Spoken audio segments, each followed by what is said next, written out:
Okay, this is Moshe coming to you from Israel and Galilee. In Israel, it's Monday. Some markets around the world have already opened, but America markets don't usually open for several hours. And mostly the futures, but everything being traded in the markets is crashing, as far as I know, around the world in a serious way. And they've already closed trading in 6 or 7 countries, and there's going to be more to come. Will Netanyahu and Trump run the war together from Washington, D.C., in the bunker? Big question, isn't it? The people that analyze the EAMs, the emergency action messages given to the American planes, are of the belief that target packages have been given to the American jets in the Middle East. This would have been last night. It's daytime in Israel now. So this is quite interesting. And we'll get into what's going to happen to the markets, how the war is going to proceed, and so forth. But I got to get the charger in this iPad here.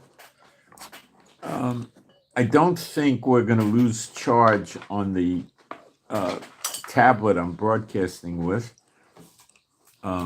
It started with it at 89%, which usually is plenty.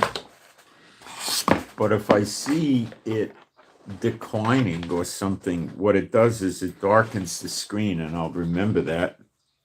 And then I will put the charger from this iPad into the Samsung. It's a slow charger, but it'll keep the Samsung alive for the broadcast. I did not get the chargers yesterday, but they're coming today, the fast chargers that I'll rig up in here. So, okay, so the big news is America got the Bagram Air Base in Afghanistan, which is got a big border with Iran on the east of Iran, the west of Afghanistan, you might say. And this has amazing implications for Iran, but I have to tell you, all these implications are all bad for Iran. Okay. And then we have to discuss, will Netanyahu take over destroying Yemen? Because prophecy says Israel's the one that wipes out Yemen, and America concentrates on Iran. And then we'll talk about the GPS jamming that Iran is doing in the Persian Gulf, the Straits of Hormuz, and so forth to protect themselves, and if it will protect Iran, or if America can do a workaround. And that's what we're going to cover today. And we'll bring out Bible prophecy as we go. And I'm going to jump into the live stream and make sure everything is working okay, which so far looks good. And I'm going to jump into this thing about getting the Bagram Air Base next door to Iran. I'm going to break down the mileage and everything with you. I'm going to show you the whole deal. It's unbelievably a nightmare for Iran. And the Taliban, which owns and occupies Afghanistan right now, have been fighting with Iran in the last year across the border, skirmishes, and they hate Iran. And they've been threatening to invade Iran. So I would say America has picked up another ally in the war against Iran. And they asked the Afghanis to give back the weapons that idiot Biden left there. And they refused. So it's looking like Trump said, okay, you keep the weapons. Why don't you fellas help us out in Iran, you know? And they probably said, yeah, that sounds like a great idea. Now we have to talk about Pakistan. which does not get along with the Taliban that runs Afghanistan now, and they get along kind of pretty okay with Iran. So now all eyes go on Pakistan, which is also an enemy of India and has a border with India as well. So now you're starting to see a lot of moving parts. This thing in the Bagram Air Base came out during the night. It's on Twitter and it's all over the news coming from India. Now, India, you have to watch the news in India carefully. A lot of it is pro Shiite terrorist news channels, and a lot of it isn't so oriented that way at all. And it's all over the India news. I expect it'll come out later. It's not just a Twitter source, it's out there. And I think it's probably true. I could be wrong, but there's so many publications carrying the story. I don't think so. India is not in the habit of false news. Now, when you get into the pro Muslim terrorist channels, then they are.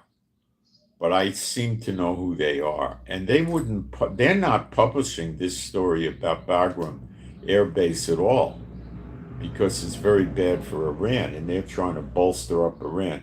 The implications of this is Iran had a nightmare on their hands. Now with the Bagram Air Base, they got a double nightmare on their hands, and we'll get into it.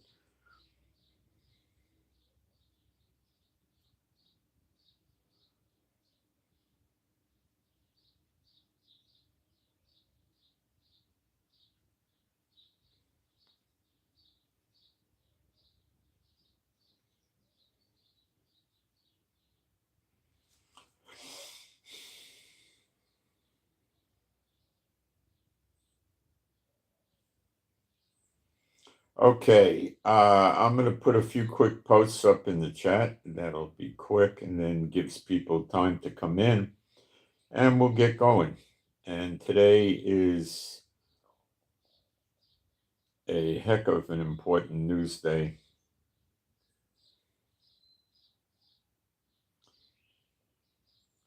And we got to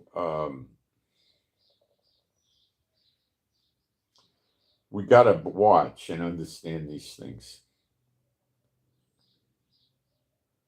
The stock market crash could likely lead to events that we read about in the prophecy in Isaiah 47, which we'll go through today too.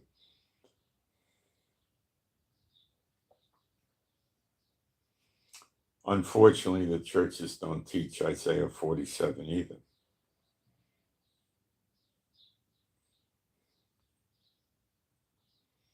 They also don't teach Jeremiah 50 and 51. It's unfortunate.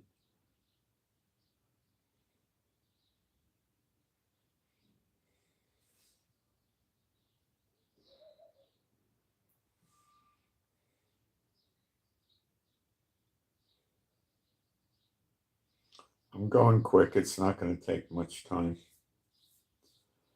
People still coming in, so give them a few seconds more. And now I'll put up the my email address if anybody wants to send in a prayer request or toss request.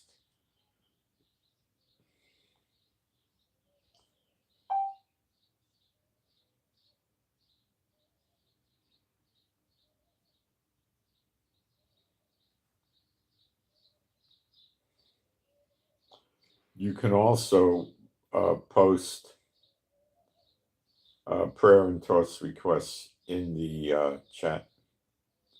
I do check the chat during the broadcast, although I'm a one-man show.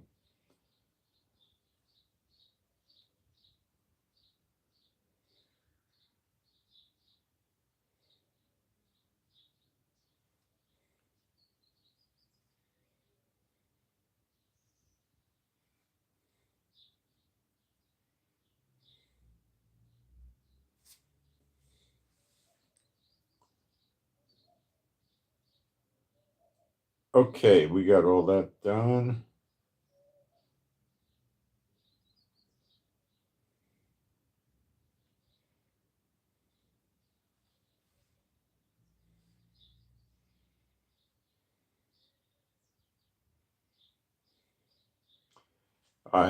Yeah, you're picking up my accent.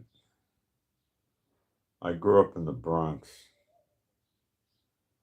Um, People are putting irrelevant nonsense posts up. I'm not blocking them. I'm just taking the posts down. They're just noise. Okay, I'm going to do some praise. Being an Old and New Testament believing site, we go from there. There is no God like Jehovah. There is no God like Jehovah. There is no God like Jehovah. There is no God like Jehovah. There is no God like Jehovah.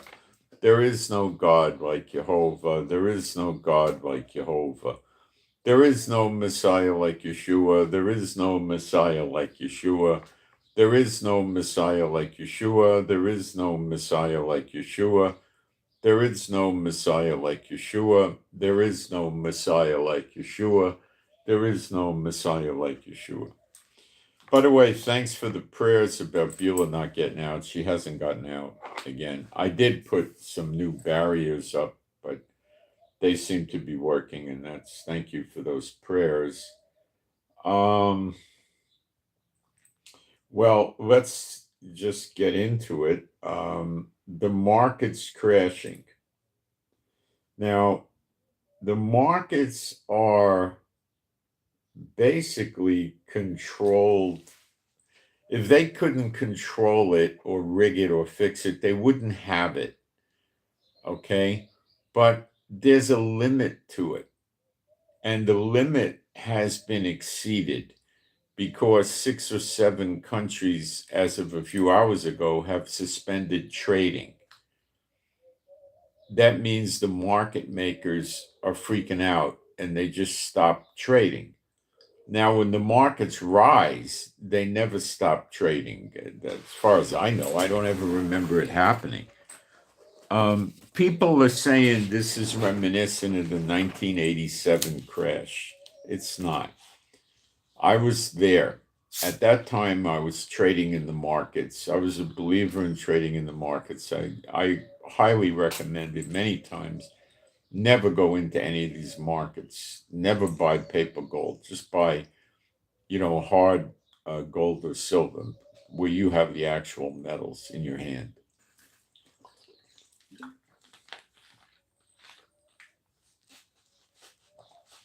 Okay, so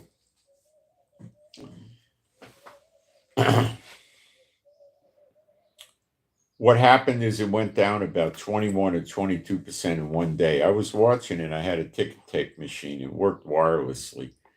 And I was working and I used to manage it from work. And I had a funny kind of job. It wasn't really a job, it was like a business. And I used to get into the workplace, 10, 11, well, even 12 or 1 o'clock in the afternoon and stayed till the early evening. So I was watching this whole thing. And it was not based on war or tariffs. It was probably something they staged. They didn't stop trading and they um, bounced back. This thing is probably never, ever going to bounce back, okay, because of everything taking place.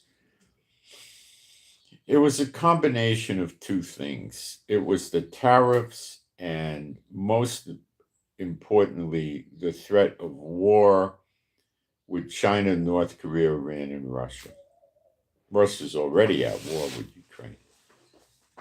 And and the Houthis. America and Israel are at war with the Houthis. So this is different, okay? And it didn't go down anywhere near that much. But the amount of dollars lost, I think, so far, a few hours ago, was $7 trillion that just disappeared. And it is likely going to keep going, and more markets in different countries are going to close. Curiously, things are going down. Gold went under 3,000, but I think it may have bounced back. And silver went under 30, and it'll, of course, bounce back too. China was selling 10-year T-bonds from America and buying gold. China's inhaling gold. So they likely know what's to come. And they bought gold.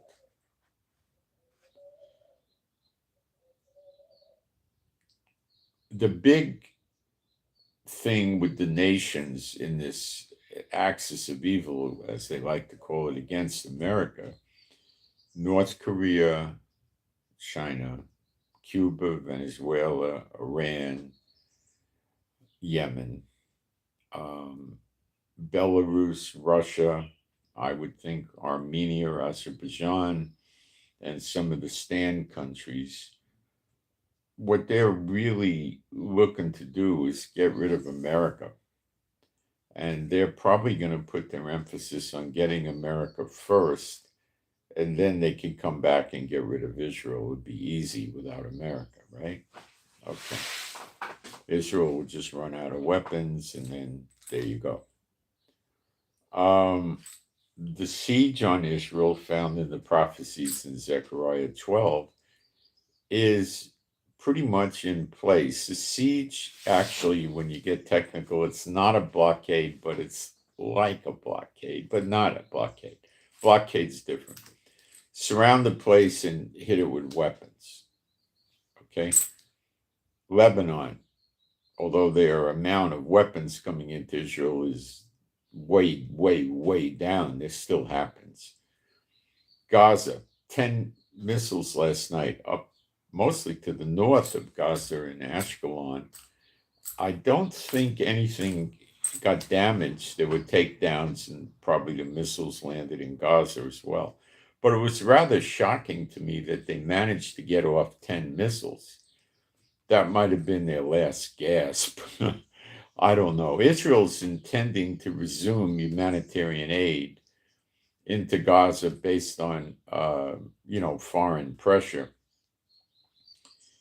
And they don't want the Gazan civilians to start dying in the street of salvation. The children will go first and all that. It will look horrible.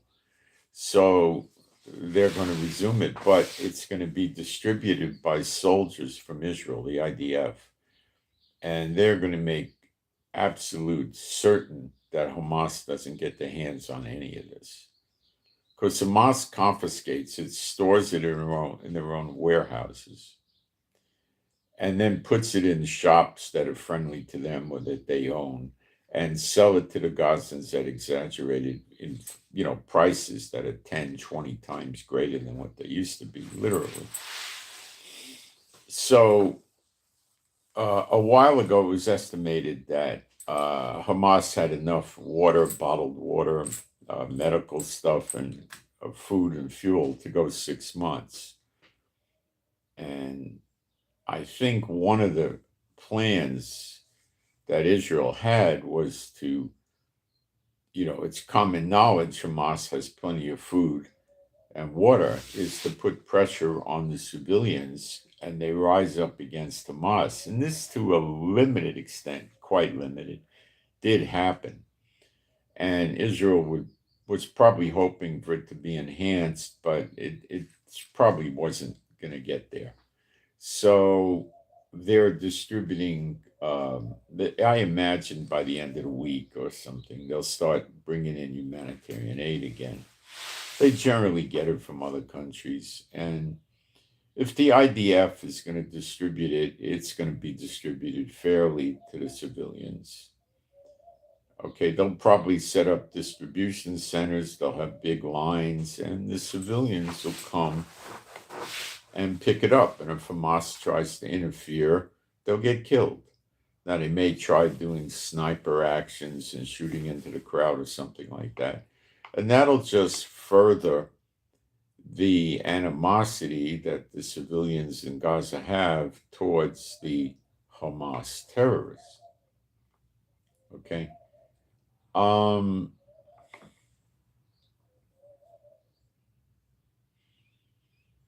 Hamas has stated that they're keeping the remaining hostages, some that are alive, something like 22, with them in tunnels and buildings or wherever they're hiding in North Gaza. So if Israel starts carpet bombing the place, they're going to kill the hostages, and that'll hurt Netanyahu politically. And if Israel goes, house to house fighting on the ground, there's going to be probably a lot more dead and injured Israeli soldiers than there are hostages. So this is a very tough decision that Netanyahu and the military have to come to grips with. Okay. Trump seems to have told Netanyahu that he has till the end of April to finish the war. It's the belief of many Israelis that Netanyahu doesn't want to finish the war because he doesn't want his court cases coming around. Now, it came out that many of these terrorist groups, like one named was the Hezbollah inside Syria, and some others are getting ready to demilitarize, give up their weapons, so America doesn't go after them. And that is, not any great shakes, because they could just get more weapons later on, or they may take some of their weapons and bury them. I don't know. I don't know if Trump's going for that or not. We got to see what happens there. The Lebanese army have never given a date for the demilitarization of Hezbollah in Lebanon. And the analysts are saying that the Hezbollah is too deeply embedded in the legitimate Lebanon government, having seats in their Congress and so forth, that it just doesn't seem likely that this will ever happen. So it appears that we'll be at war with Lebanon at large shortly. In other words, if the government's going to leave Hezbollah alone and Hezbollah is going to keep trying to position to attack Israel, and the Lebanese government will not do anything about it, well, then the Lebanese government is a conspirator, and that's the end of that. They got to go too. Israel always says that if you're going to allow terrorists to operate in your country, we're holding you responsible. If they did not do this, all the Jew-hating countries near Israel would play this game. They'd even give weapons to these terrorists and support them and just say, gee, fellas, we're sorry, it's not us. So that's not going to work. And prophecy supports that. Lebanon, open up your doors, let the cedars of Lebanon burn. There you go. That's a prophecy. There are others. Lebanon's the whole thing's gonna get it. Trump did make a statement that the Houthis will never hit an American ship again, a warship or an aircraft carrier, whatever he said. I told you many months ago under Biden, the aircraft carrier was hit, one of them, and it went into Saudi Arabia and docked for repairs, and then it left the Persian Gulf to get repairs. So I do believe there was a hit, and possibly on a destroyer. But I am of the belief that now, this latest go-round with Trump, there are no successful hits on the American warships, but they do stay out of range of what the Houthis are likely to throw at them. And that is, to the dumbbell Houthis, they consider that a victory. They're still able to fire missiles. So I do believe that Trump's goal is to disable the Houthis enough so they can't fire missiles at ships, which means they can't fire at Israel either. And then he'll leave it alone and just focus on the Iranian problem, which is far greater than the Houthis, although the Houthis is a significant pain in the neck because they're shutting down um, ship traffic in the Red Sea. Okay. Egypt has over 100,000 troops and it's growing in the Sinai Peninsula, which is a border with us on our south. Syria now has Turkey in there and other terrorist-oriented idiots, and Israel recently said that they do not recognize the HTS government in Syria. So that's another country that's laying siege, although they're not actively firing at us. There have been militia terrorist groups inside Syria that said they want to mobilize and start attacking Israel again. Iraq doesn't have an immediate border with us, but they have they're nearby and they're against us. Iran's against us. And Turkey is against us, but they're not mobilizing, except they are in Syria.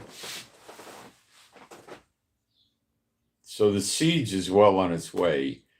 It's rather missing Jordan big time, which in the Bible is Ammon, which is North Jordan. That's the name of their capital, Ammon. And it also is Moab, which is central and southern Jordan. And of course, Saudi Arabia is not in on it at this point in time.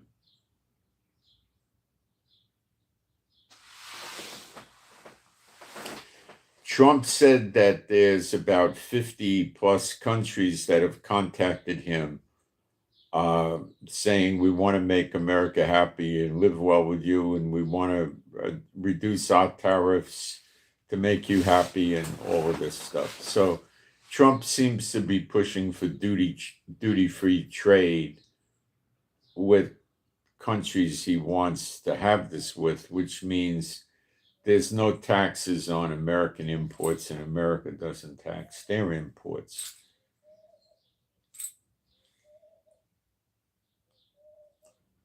Trump seems to know what he's doing and probably has crackerjack advisors, and they probably believe this will work. I would have to go with Trump on that. It's sort of an unprecedented thing that you're not going to get out of the history books. You got to just figure out what the heck it means. And it means that countries that are on his sanctions list that he doesn't like are going to basically have no practical trade with America. So there you have that. But with the markets, when they're closing the markets to stop trading because it's plummeting too low, that's a sign that they didn't plan this. Because that scares people out of the markets, because they sit there and they say, well, what if they shut the markets for, 10 days or and the foreign countries don't shut the markets and the prices plummet. And then they open the market and it opens down 38%, it doesn't give investors any confidence at all. Okay.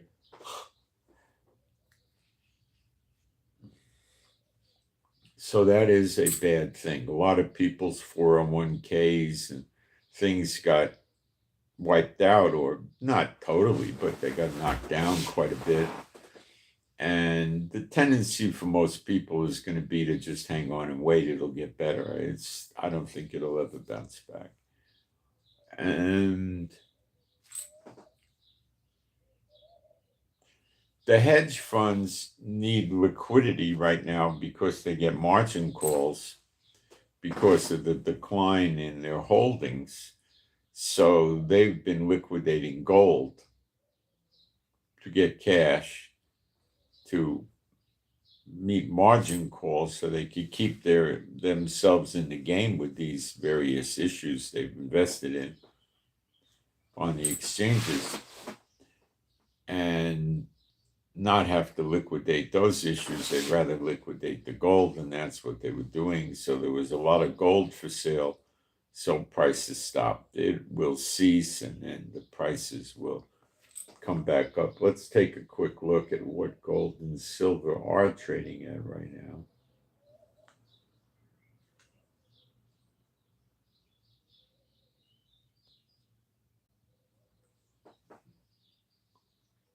I go to this company called Kitco, Kitco. Gold bounced back over 3,000 already. Okay, so it's at $3,017, and silver bounced back. It's at 30, exactly at $30 an ounce. No pennies or anything. So it already came back, and it's going to climb. It's the best investment. Gold or silver, it really isn't going to matter. Silver's expected to soar because as gold goes up, more people are going to go to silver because they can't afford to get into gold.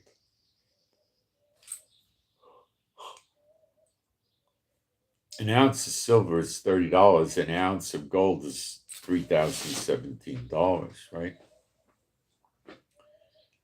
So if they charge you a 1 or 2% handling fee to buy it, it's next to nothing, the handling fee on silver, but it could be, get up there with gold, right?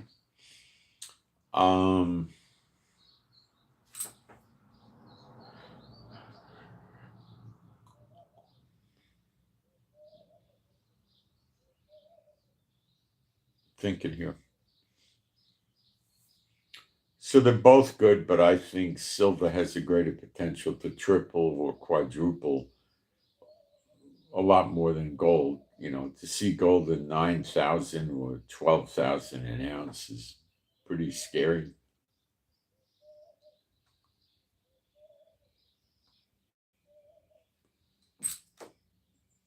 Okay. Get back in my notes.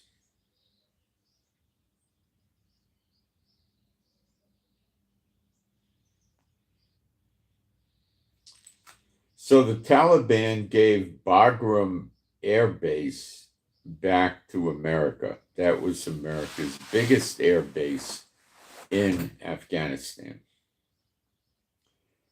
Reports are that C-17 big cargo planes from America have already landed at this base. So they're putting something into this base.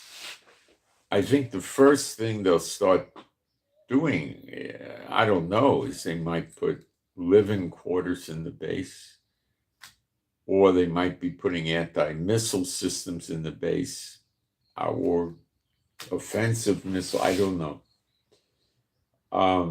They're telling us the assistant director of the CIA was over there, probably yesterday. Now, that information could be iffy, I don't know, about the assistant director of the CIA.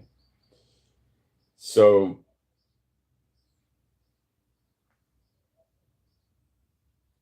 the Taliban that run Afghanistan are enemies of Iran, and they may attack along with America. Do I expect that? Oh, yeah. Trump, in exchange for that, probably agreed to let them keep the weapons that idiot Biden left behind. And he may be giving them more weapons. And they are bloodthirsty, like the Houthis, but they're very bloodthirsty against Iran. This is so bad for Iran, I can't put it in words. I mean, they got an air base in a country that hates Iran, that has a large border with Iran. Now let's go through the mileage so you can understand the implications of this. Now, by Afghanistan or the Taliban, whatever you want to refer to him as, letting America have an air base, they move themselves into the crosshairs of Iran, because Iran says anybody that lets or helps or assists America in attacking Iran by letting them use their airspace or letting them use their land or anything else is going to be attacked by Iran. The bases, the oil refineries, and so forth.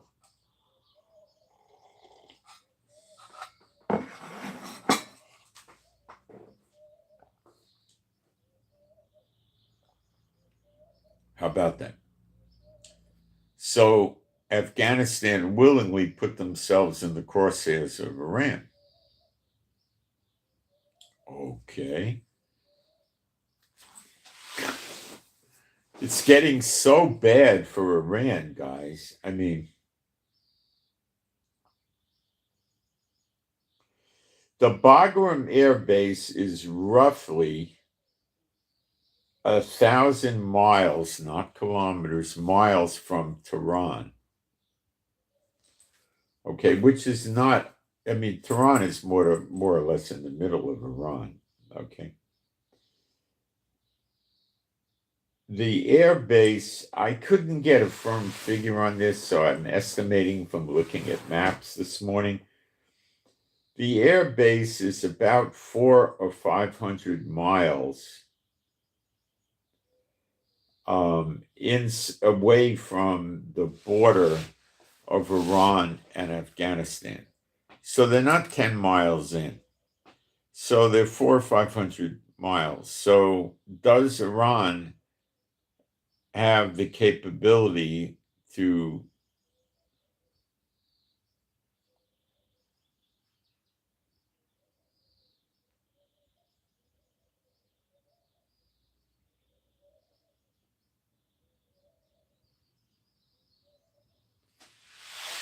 So let's say an American jet is at the Bagram base.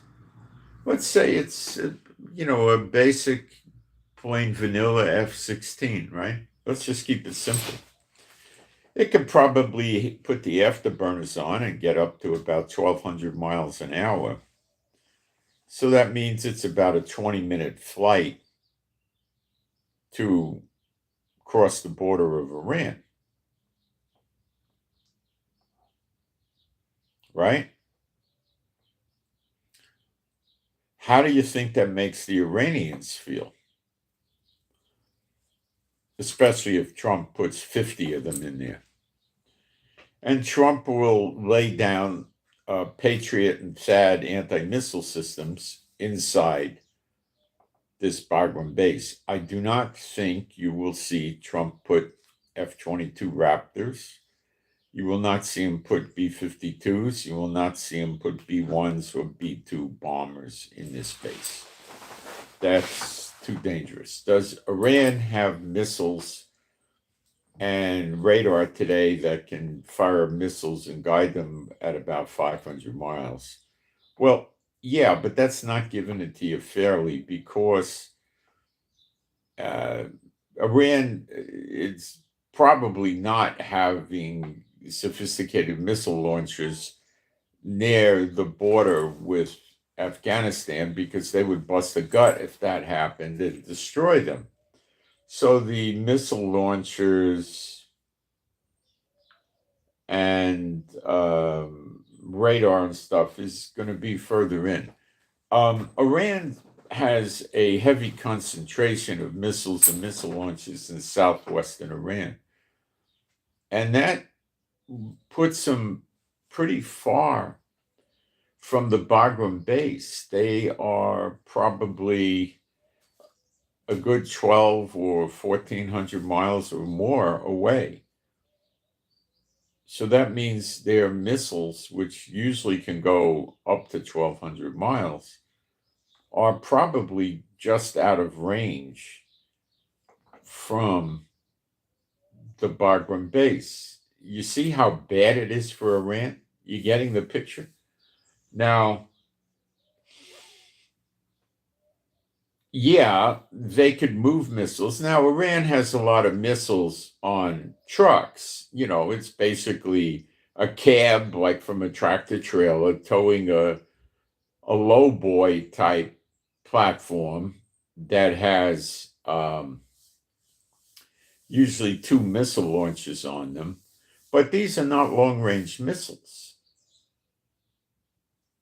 These are missiles that were modified from surface to surface to become surface to air missiles. So they could hopefully, in their minds, hopefully defend against American and Israeli jets flying overhead. They could convert, well, they probably have some that are mobile that would be able to handle surface to surface and drive them over to the border, which would probably be like, an 8 or 10 or 12-hour trip.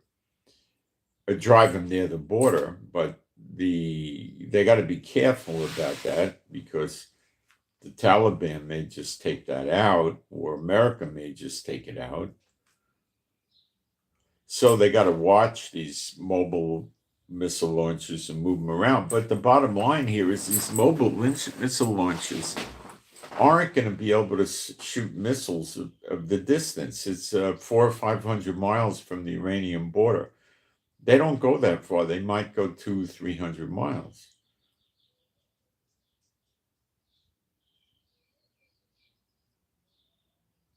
You see what Trump did to Iran? This is brilliant, I have to say. America's in a snare, Jeremiah 50:24. It's not going to work out for them, but it's really a clever move. I mean, it's whoever would have thought of this. So there's probably going to be a little bit more delay in the war, but maybe not. And I don't know the amount of C-17s coming in to this Bagram base, but they could be coming in, 10 or 12 a day, or 15 or 20 even. Refueling tankers aren't going to go there. F-15s, F-16s will go there, A-10 Warthogs possibly. They're not going to put their real precious, very expensive stealth aircraft there. Maybe they'd put a few F-35s there or something. Once Iran fires missiles into Afghanistan, you have to understand, the Taliban are every bit as brutal and vicious as Hamas, Hezbollah, the Houthis, Attila the Hun, cannibals in Africa. They are completely ready to go into, psychiatric hospitals for the criminally insane. But they are after Iran. Maybe they want the oil. They're greatly outnumbered by the Iranian military, but these people are substantially insane, like Iran. And that's not good for Iran. Okay, in other words, they take babies by the leg and smash them. I'm being a little too graphic, but they'll do anything.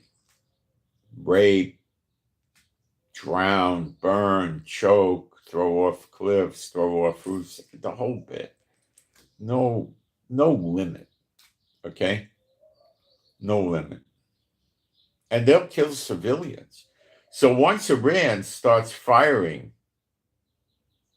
into Afghanistan, Afghanistan is very calmly going to say it's time for Iran to leave the planet of Earth. I'm serious. And it says in Jeremiah 49 that Elam, which is Iran and most likely pieces of Iraq and Syria, so it means Iraq, Syria, and Iran, are going to be destroyed by her enemies. And they are going to be so destroyed, all the people living in Iran are going to have to leave. and they're going to scatter into all the countries of the earth where the sword will follow them and they will get killed. And it's enemies. So it's not just America. Now, enemies in the plural could be America and Israel, with the UK thrown in with reconnaissance and refueling tankers or whatever they're going to do, bombers, Yeah, that would meet the test. But we have to keep our eyes open for more countries to join in. And this is massive. Now, while I'm explaining this to you, the Iranians reiterated their threat to attack countries helping America by providing air bases for aircraft or missiles that will be used in attacking them, or opening their airspace, or doing takedowns of missiles coming towards America and probably Israel. So you've got the Kuwait, UAE, Jordan, Saudi Arabia in the crosshairs, plus Bahrain and Qatar. So can Iran hit them from Iraq, or with the help of the Houthis, or from Iran? Yeah, they can. And they would try to hit the American bases. I don't know how well they're defended. None of these bases is that large. Maybe they get up to 5,000. The biggest one might have 8,000 soldiers, military personnel.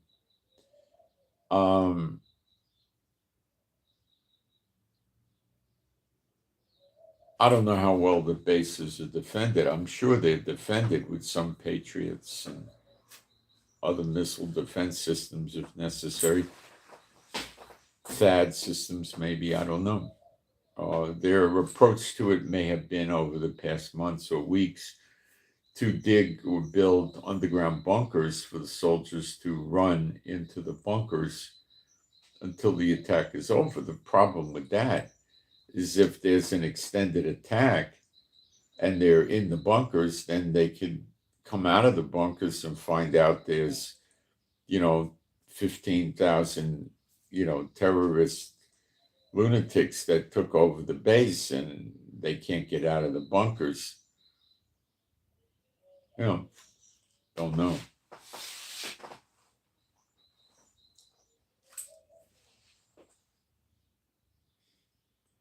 So you can rest assured that if Iran is attacking, in my opinion, you can rest assured if Iran is attacking these other countries, even just the American bases, they're going to join Trump.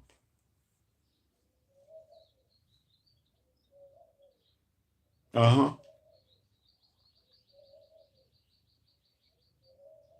don't want Iran around to play again another day. They're going to join Trump. Now, they don't have massive armies, but a lot of them have pretty good jets, not F-35s, but they have, F-15s, F-16s, that type of stuff. Some have small Navy ships. Some have missile capability. They have capability. Okay.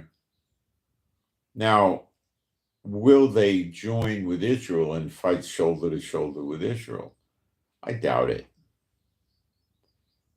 So the next possibility, and I emphasize it's nothing more than a possibility, is that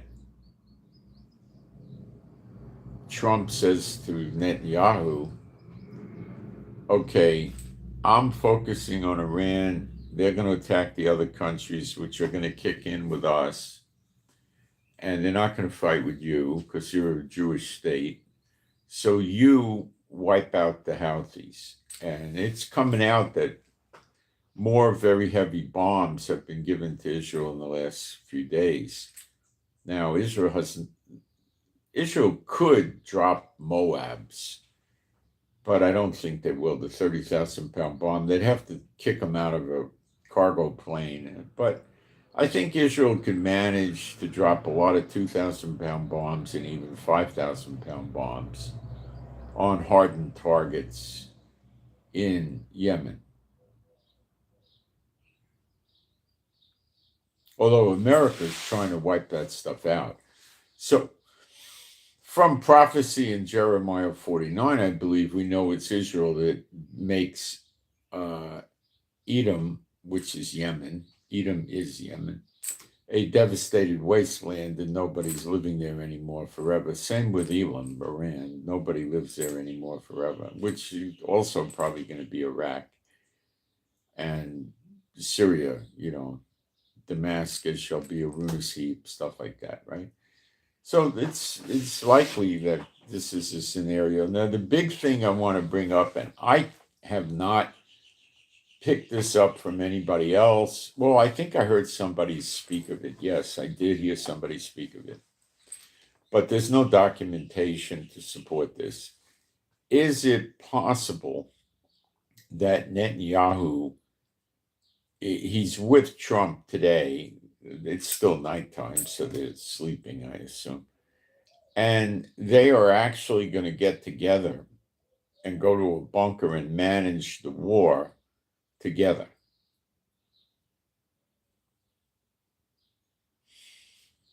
It's possible the Israeli public would be confused by Netanyahu's actions this way.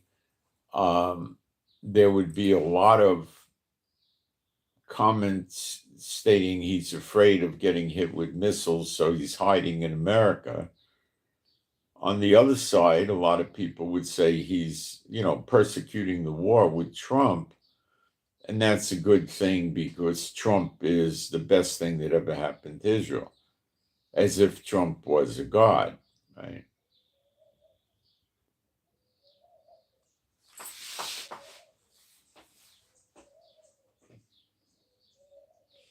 I wouldn't give this a very high probability because this war is going to continue for weeks and Netanyahu can't stay there for weeks. But Netanyahu might stay there for 2, 3, 4, 5 days and they work it together.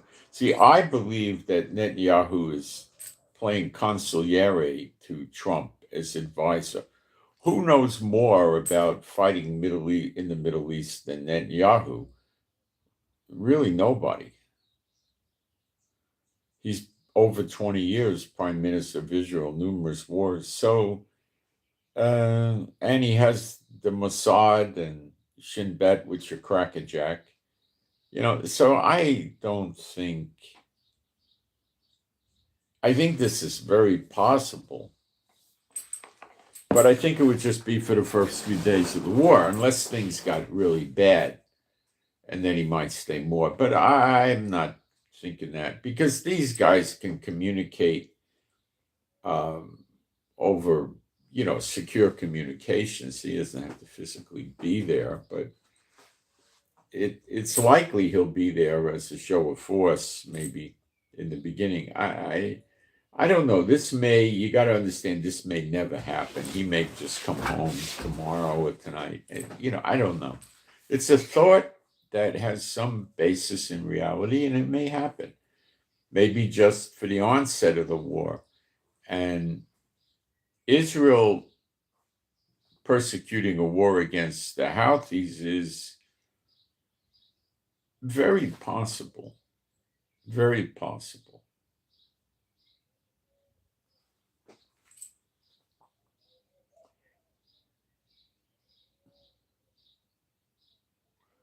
Want to peek into the live stream, make sure we don't have people putting bad stuff up in there. And let's take a look. Be quick. If you have questions, put them up. I answer them, put them in the chat.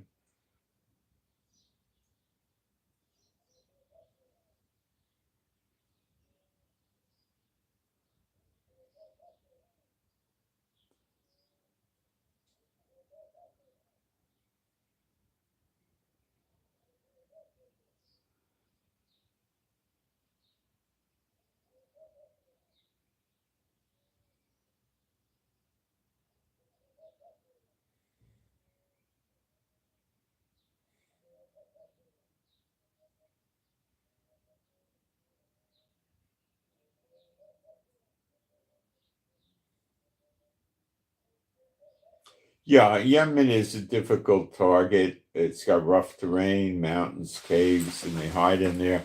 And, when you start dropping 2,000 and 5,000 pound bombs, it makes it different. Now, I do not believe Yemen has anything like the underground facilities that Iran does.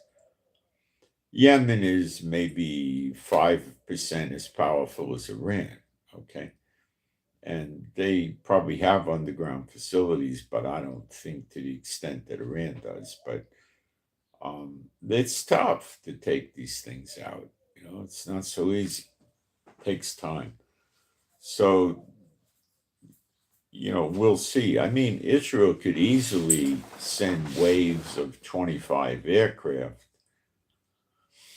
into Yemen. I don't think they have any threatening radar.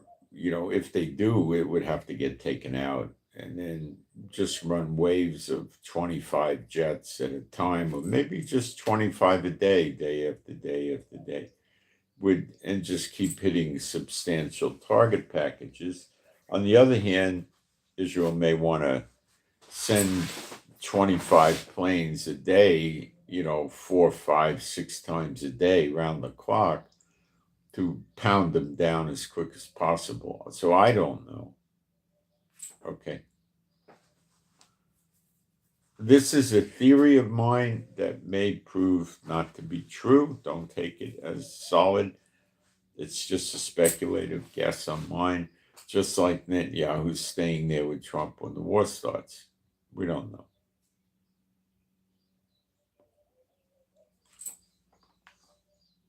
Okay. Let me get my notes, give you some more stuff. There's a lot of news today.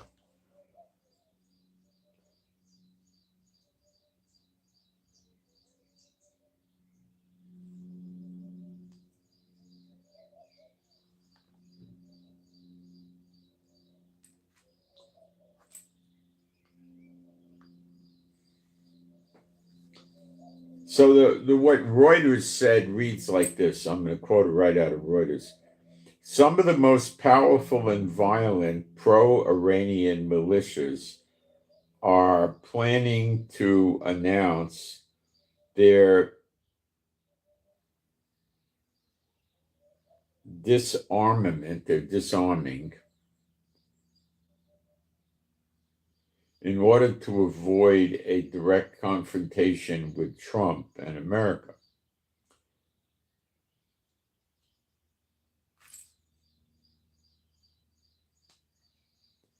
They go on to say 10 sources, including 6 senior commanders of the militias,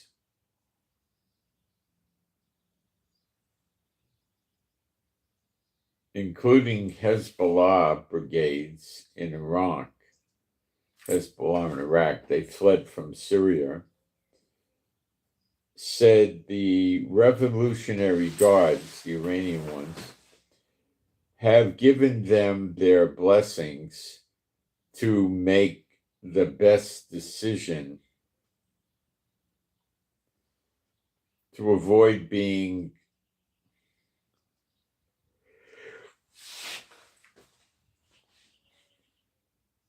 dragged into a confrontation with the United States and Israel.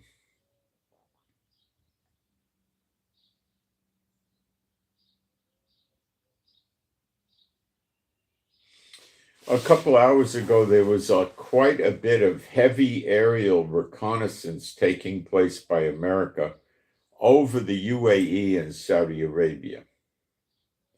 So they're definitely involved in this confrontation with Iran. There's, I would say, little doubt that they're not. And that means Iran is going to consider them enemies and go after them, which is probably going to infuriate them and make them want to go after Iran. And Trump will be only too accommodating.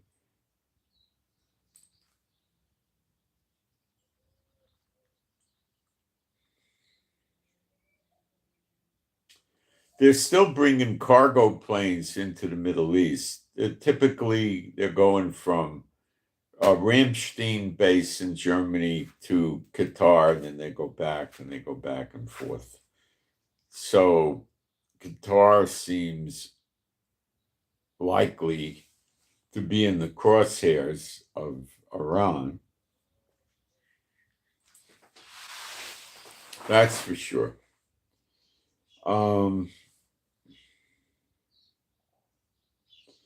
Iran GPS jamming in the Persian Gulf and the Straits of Hormuz. I don't know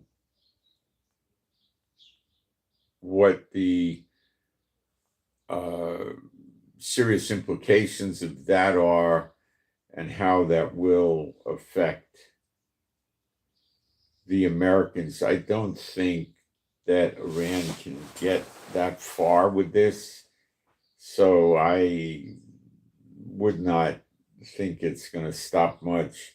Push comes to shove, they would track the path of the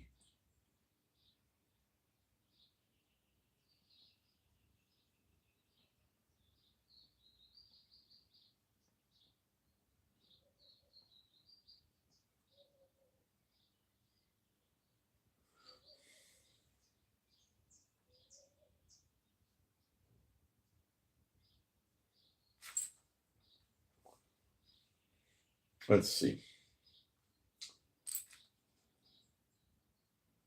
So the market crashes can be very devastating. I'll do Isaiah 47 with you in a moment.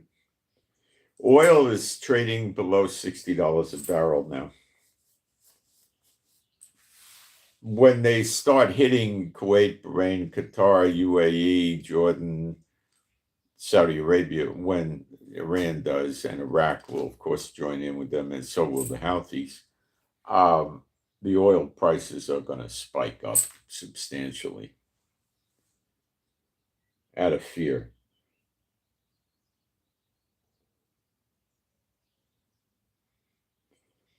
So people that follow the EAMs, the emergency action messages, which are heavily encrypted, so you don't know exactly what they say, but they have a way of, understanding that they're sending out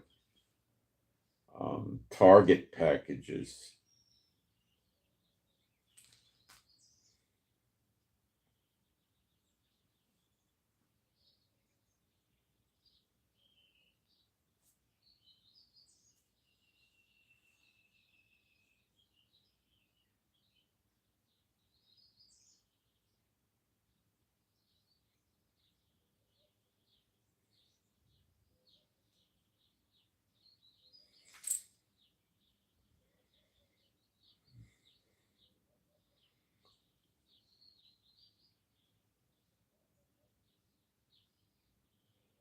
All right, let me peek at the live stream, and then we'll do Isaiah 47, try to tie it to the stock market, and we can actually.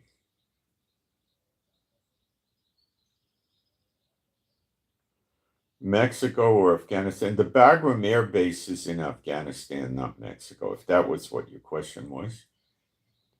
I try to answer questions. I think that was what your question was. Isaiah 47 is about the daughter of Babylon, America, and it shows us a different path of its downfall and destruction than Jeremiah 50:51.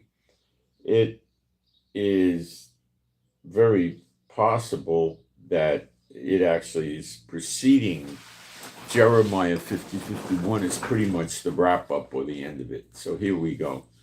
And you should also read that with Revelation 17 and 18, because in the last line down, or the last verse in Revelation 17 says, the whore is that great city, and that's mentioning Washington, D.C. I've covered this so many times. Okay, 47:1. If you go through my playlists under the live section in YouTube, you'll be able to find videos, well, they were originally live streams, and they become videos on this daughter of Babylon. The Isaiah 47:1, the word of Jehovah that came to Jeremiah, the prophet, against I'm sorry, I'm in Jeremiah. Excuse me, I hit the wrong chapter. Isaiah 47:1. Come down and sit in the dust, O virgin daughter of Babel. Sit on the ground. There is no throne, O daughter of the Chaldeans, for thou shalt no more be called tender and delicate. So things are bad. Sitting on the ground normally means mourning, like death of loved ones, in the dust, and there is no throne. Well, that means the White House could be gone. I don't know. Maybe not. Let's keep reading and see what we glean. Take the millstones and grind meal. Uncover thy locks, make bare the leg, uncover the thigh, pass over the river. Thy nakedness shall be uncovered, yea, thy shame shall be seen. I will take vengeance, and I will not meet thee as a man. As for our Redeemer, think year of redemption. Jehovah of hosts is his name, the Holy One of Israel. Sit thou silent and get thee into darkness, O daughter of the Chaldeans. Now that can mean that the Lord is putting darkness on these countries like he did in Egypt. And it also means he's doing it in other places. And we get an idea of this, not an idea, we get a very strong picture of this in Isaiah 60, which is, we've already hit redemption. The appearing of the sign of the Son of Man happened, not the return to earth. The appearing precedes it by 70 years, which is the 270s in Daniel 9:24. It does never say 70 weeks in any of the existing Hebrew manuscripts going back to 900 AD. It always says Shavim, 270s. They screwed that up on purpose, I'm sure. So I've covered that so many times. You can find that in my playlists and YouTube on the live. Isaiah 61. Arise, shine, and that means emanate forth light, so the everlasting life has come. For thy light is come, and the glory of the Lord is risen upon thee. So he's in the next temple. For behold, the darkness shall cover the earth. There it is. Now the word for darkness there is kosek. Okay, which is the same word that's used with the Moses and Aaron in the darkness in Egypt.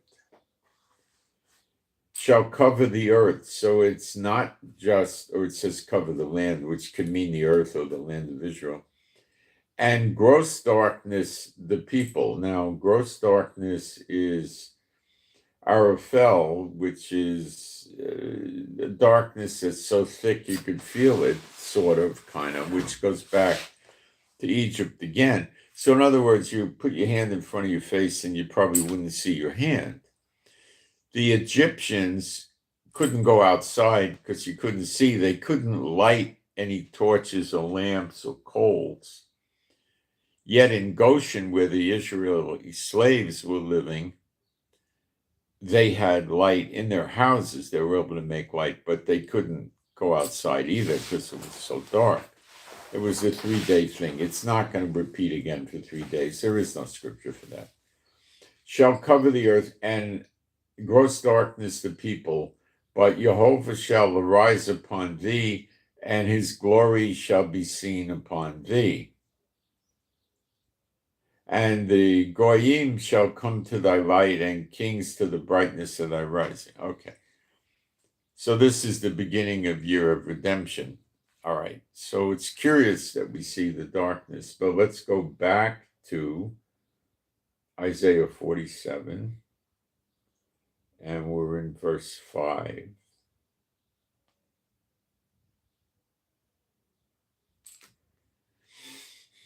Sit thou silent and get thee into darkness, O daughter of Babylon. That's America. For thou shalt no more be called the Lady of Kingdoms. It's no longer running the world. I was wroth with my people. I have polluted my inheritance and given them into thy hand. Well, not counting the lost tribes in America, you have 6.5 million known Jews, and given them into thy hand. Thou didst hew them.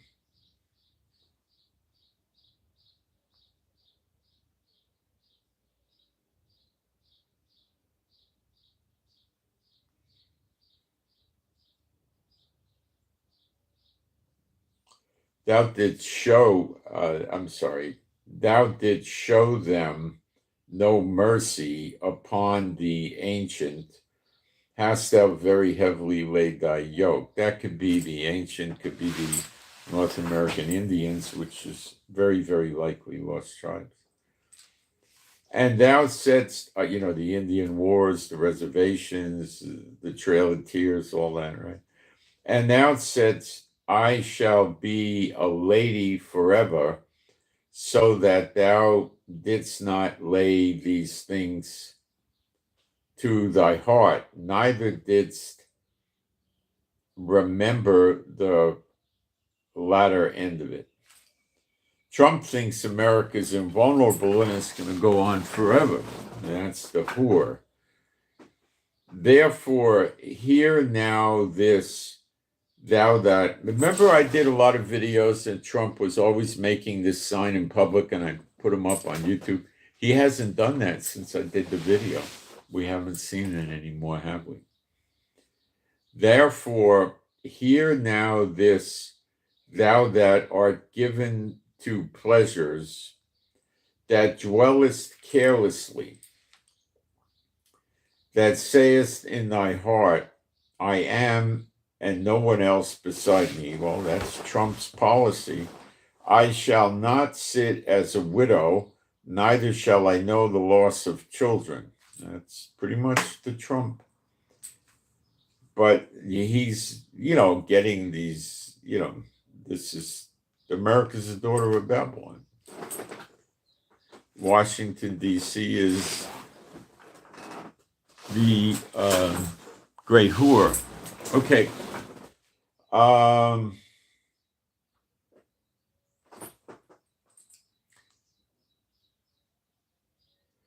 Okay, but these two things shall come upon thee in a moment, in one day, the loss of children and widowhood. They shall come upon thee in their perfection, for the multitude of thy sorceries and of the great abundance of thy enchantments. For thou hast trusted in thy wickedness. Thou hast said, none seeth me.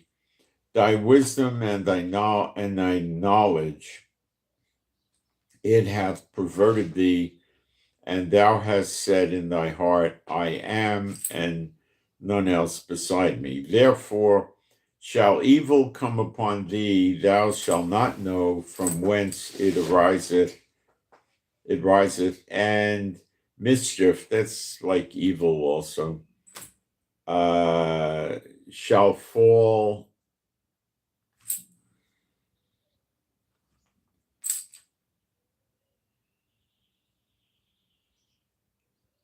Mischief shall fall upon thee, thou shalt not be able to put it off, and desolation shall come upon thee suddenly, which thou shalt not know.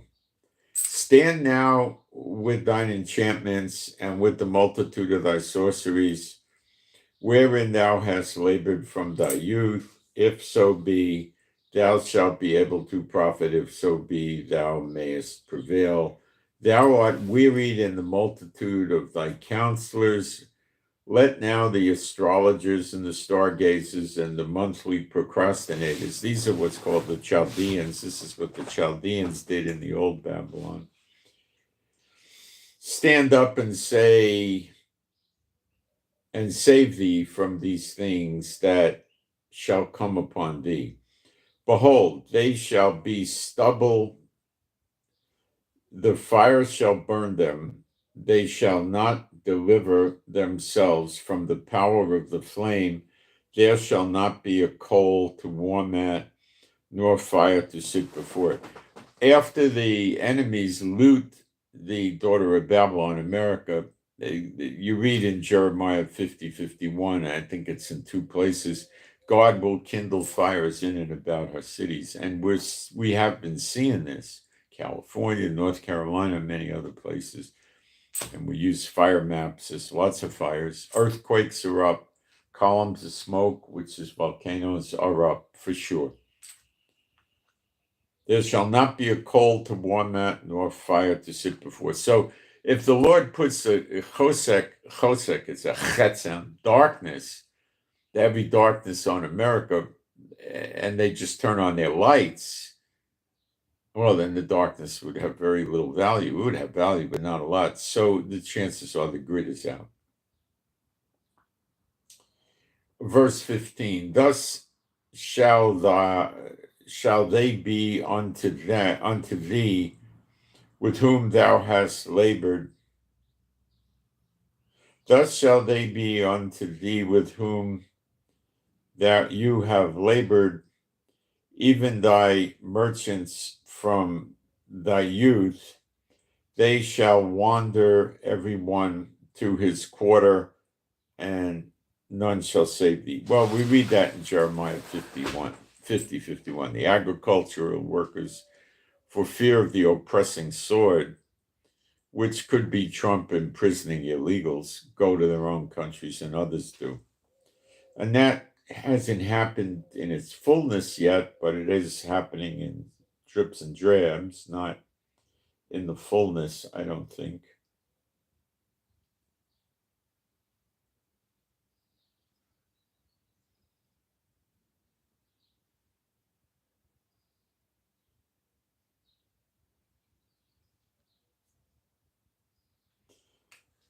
Well,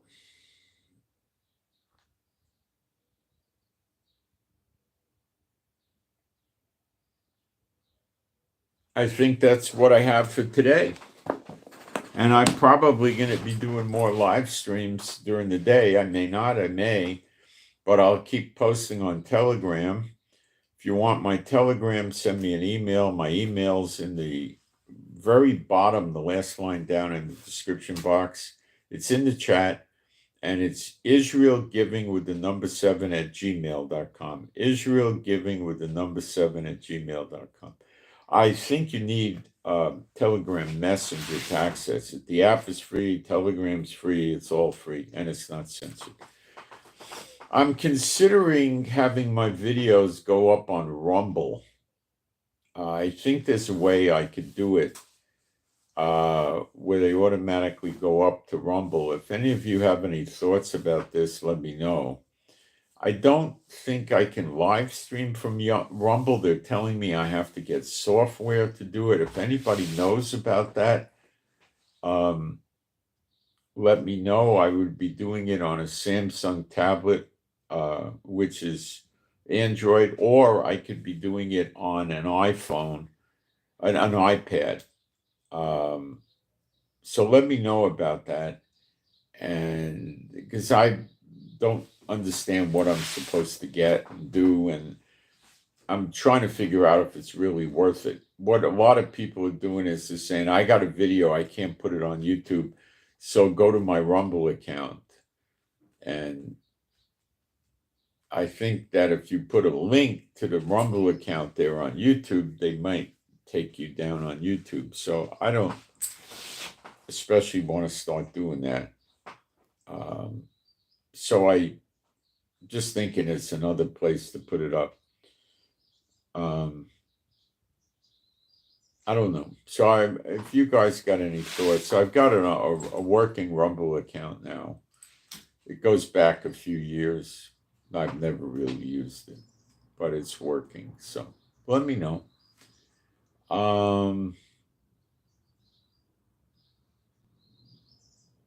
What else?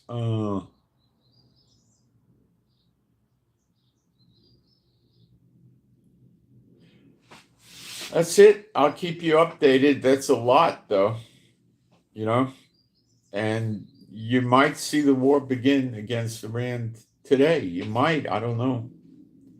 I don't know the plans. This thing with the Bagram base in Afghanistan was a surprise. I don't know what other surprises Trump has in order. Israel says there's quite a few countries that have been talking to them about accepting the Palestinians, but I don't think that's ever going to happen. I don't see any signs that Hamas is going to give up the hostages and depart from Gaza. They're going to go down fighting. I don't know about how the hostages will get out or not get out. I don't know. Trump will put troops into Israel sooner or later. It's in the scriptures. So you'll see it.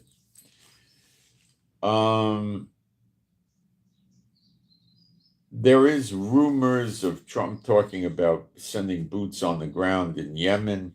I don't know. If he does, he's going to take a lot of casualties and have a lot of deaths, even if he sends Delta forces, Green Berets, SEALs, Recon Marines. You're going to have a lot of death over there. Booby traps, snipers, missile, mortar, artillery fire is going to be ugly. I don't think the Pentagon's that interested in that. They just want to, I think what they want to do is make Yemen inert so they can't attack other countries and shipping in Israel. And that might be postponing the war. Trump may want to wait for the sake of Saudi Arabia, Jordan, UAE, maybe others, to neutralize the Houthis so they can't launch.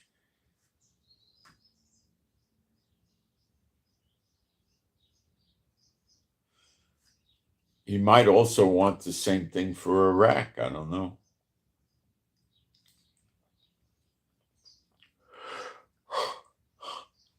I don't think so because Iraq's not exhibiting this behavior that the Houthis are. So I stick to the same thing. What America wants is to just deactivate the Houthis so they can't pose a threat in the region. And then Iran is much more of an annihilation type move. So I'm Moshe. Please pray for me and my wife. Pray for our peace, safety, protection, joy, healing of our bodies. Pray for our animals and pets to be happy, healthy, and whole. Pray for our finances.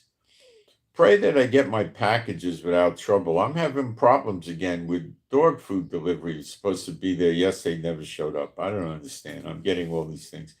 Pray that God resolves it for me, which I'm sure he will. And I have to call them. Maybe they never even sent it yesterday. I don't know what happens. I'm having trouble. Pray that I get easy time getting my deliveries, okay? And pray all the deliveries. I appreciate that. And pray for better videos. Pray for the peace of Jerusalem. Pray that the Lord gives me more insights as to what's really going on with prophecy, timing, sequencing, when Elijah's going to start, all of these things. And I send my shalom to all those who love Yeshua HaMashiach. And it looks like things worked out pretty good with the new Samsung device. Okay, I'm out. Thanks, guys.